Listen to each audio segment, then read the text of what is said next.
नमस्कार। Welcome to soil and water conservation engineering lecture series. पिछले video में आपने जाना soil and water conservation engineering course के आउटलाइन के बारे में, importance of soil and water conservation engineering के बारे में, functions of water, functions of soils के बारे में। इस वीडियो में हम विस्तार पूर्वक जानेंगे सॉइल इरोजन के बारे में, इफेक्ट ऑफ सॉइल इरोजन के बारे में, फिर टाइप्स ऑफ सॉइल इरोजन। और टाइप्स ऑफ सॉइल इरोजन में दो टाइप्स के सॉइल इरोजन होते हैं, पहला जियोलॉजिकल इरोजन और दूसरा एक्सेलरेटेड इरोजन। दोनों के बारे में विस्तार पूर्वक जानेंगे। तो चलिए सबसे पहले जानते हैं कि सॉइल इरोजन होता क्या है। What is soil erosion? तो soil erosion is detachment, transportation and deposition of soil particles from one place to another place due to action of rain, water and wind in motion is known as soil erosion. मतलब soil erosion क्या है?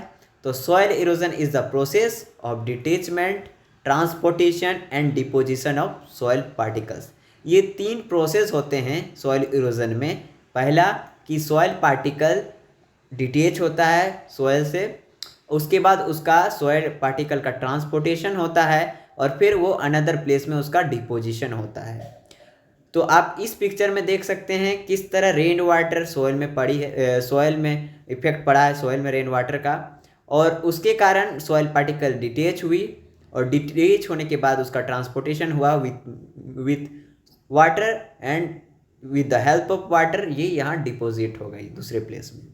तो हम कह सकते हैं soil erosion is detachment, transportation and deposition of soil particles with agents like water and wind. अब जो भी इरोजन के एजेंट क्या हैं, तो इरोजन के एजेंट रेन है, फ्लोइंग वाटर है और विंड है, और बहुत सारे एजेंट होते हैं। तो एजेंट के अकॉर्डिंग हम लोग सॉइल इरोजन को बांट सकते हैं, वाटर इरोजन और विंड इरोजन। तो अब चलिए जानते हैं कि इफेक्ट ऑफ सॉइल इरोजन क्या है, कि सॉइल इरोजन का क्या इफेक्ट पड़ रहा है। तो इंडिया में लगभग 45% एरिया जो है, लगभग 147 मिलियन हेक्टेयर एरिया इफेक्ट है वाटर और विंड इरोजन से।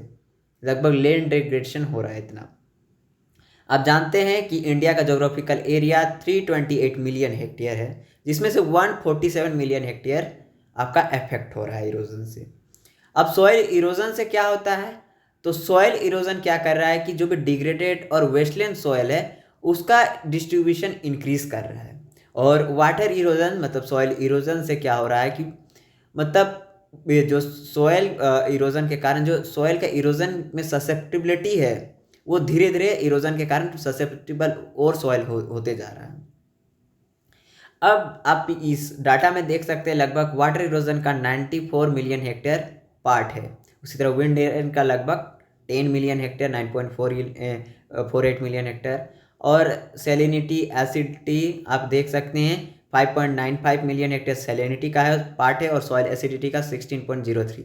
फिर कॉम्प्लेक्स प्रॉब्लम में 7.38 मिलियन हेक्टेयर और वाटर लॉगिंग में 14.30 मिलियन हेक्टेयर पार्ट है।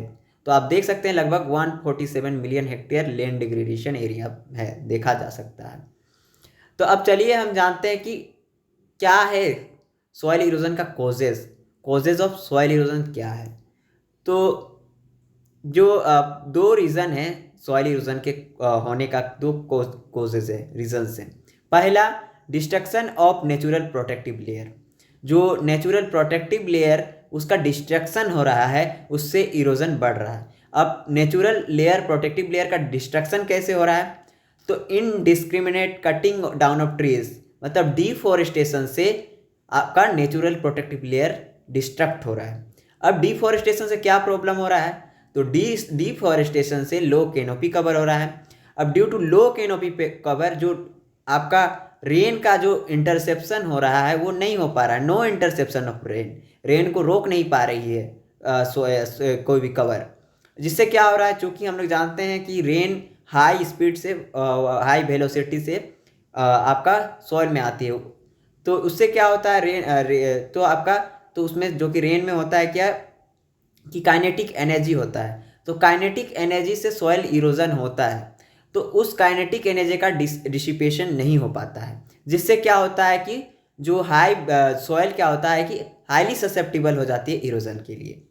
फिर दूसरा कैसे नेचुरल प्रोटेक्टिव लेयर डिस्ट्रक्ट हो रहा है, overgrazing of the vegetative cover.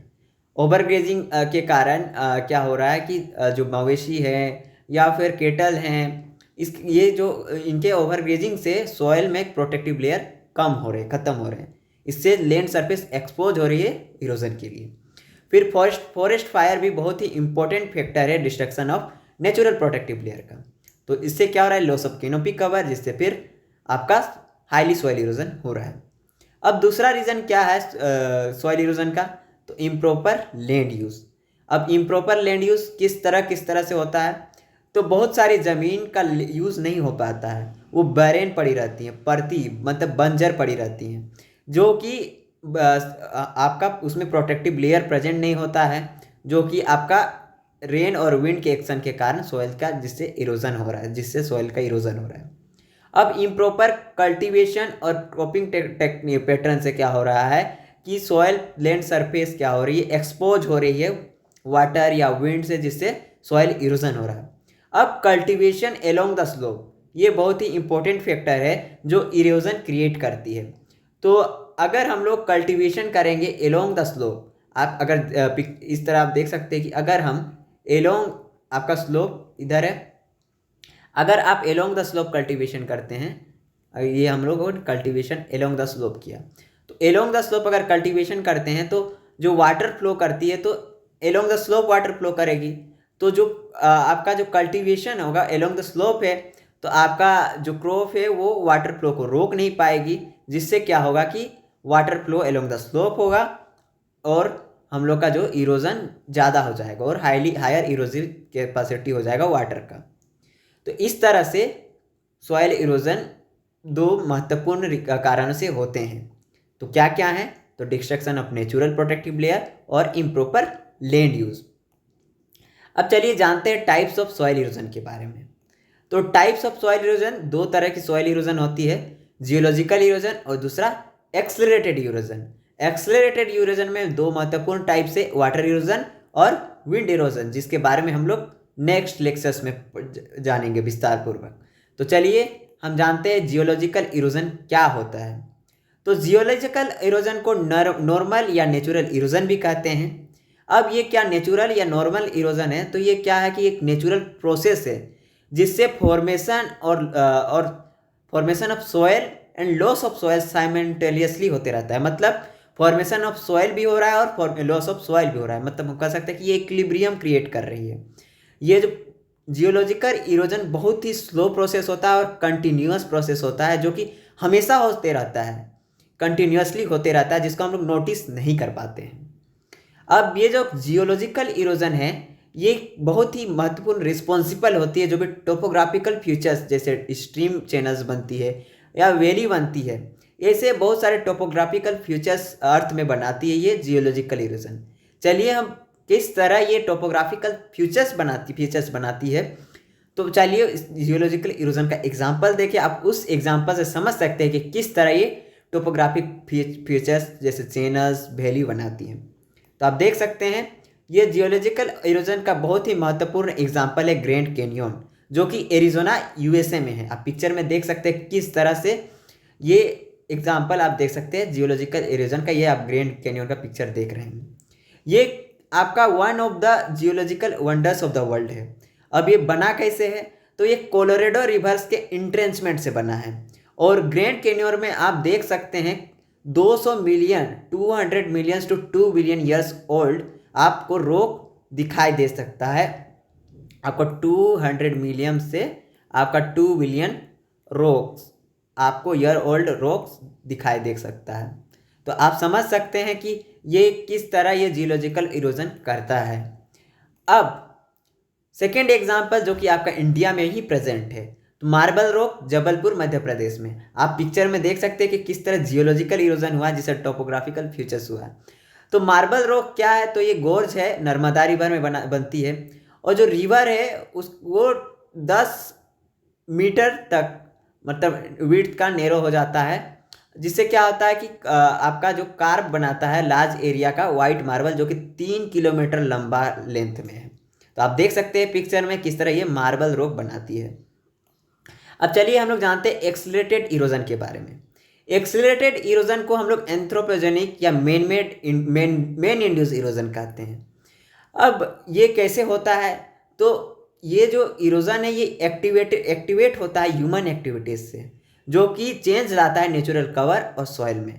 मतलब डिफरेंट ह्यूमन एक्टिविटीज से, चाहे कंस्ट्रक्शन हो या फिर इम्प्रॉपर कल्टीवेशन हो, ये सबसे जो नेचुरल कवर हो या सॉइल, ये इसमें चेंजेस आती है, जिससे कि सॉइल रिमूवल बहुत ही फास्टर होता है नेचुरल सॉइल फॉर्मेशन से प्रोसेस से। ये एक्सीलरेटेड इरोजन बहुत फास्ट होता है। अब इसके दो टाइप होते हैं, water erosion and wind erosion. Water erosion में और भी टाइप्स हैं। वाटर इरोजन को बांटा गया rain drop splash erosion, seat erosion, reel erosion, फिर गली इरोजन और स्ट्रीम बैंक इरोजन के रूप में, जिसके बारे में आप नेक्स्ट लेक्चर में विस्तार पूर्वक जानेंगे। तो इस तरह से आप पिक्चर में देख सकते हैं किस तरह वाटर इरोजन हुआ है। अब आपने इस वीडियो में जाना कि सॉइल इरोजन क्या है। तो soil erosion is the detachment, transportation and deposition of soil particles through different agents. ये सॉइल इरोजन है, उसके बारे में जाना। फिर सॉइल इरोजन के इफेक्ट के बारे में जाना, उसके कॉजेस क्या है, इम्प्रॉपर लैंड यूज और destruction of natural protective layer, ये दोनों रीजन है। फिर आपने types of erosion, geological erosion और एक्सीलरेटेड इरोजन के बारे में जाना। जियोलॉजिकल इरोजन नेचुरल प्रोसेस है और जो कि कंटिन्यूसली होता है, और accelerated erosion man made activities से ये फास्टर होती है, और ये नेचुरल प्रोसेस से, नेचुरल जियोलॉजिकल इरोजन से बहुत ही फास्टर है। आपने जियोलॉजिकल इरोजन के दो एग्जाम्पल भी देखे, पहला ग्रैंड कैनियन और दूसरा मार्बल रॉक इन मध्य प्रदेश। तो इस तरह से आपने इस वीडियो में विस्तार पूर्वक जाना सॉइल इरोजन के बारे में, सॉइल इरोजन के टाइप्स के बारे में। नेक्स्ट वीडियो में हम विस्तार पूर्वक जानेंगे वाटर इरोजन के बारे में। तो मिलते हैं नेक्स्ट लेक्चर में, नेक्स्ट वीडियो में। धन्यवाद। अगर आपको वीडियो अच्छा लगा तो वीडियो को शेयर करें, चैनल को सब्सक्राइब जरूर करें और वीडियो को लाइक जरूर करें। धन्यवाद।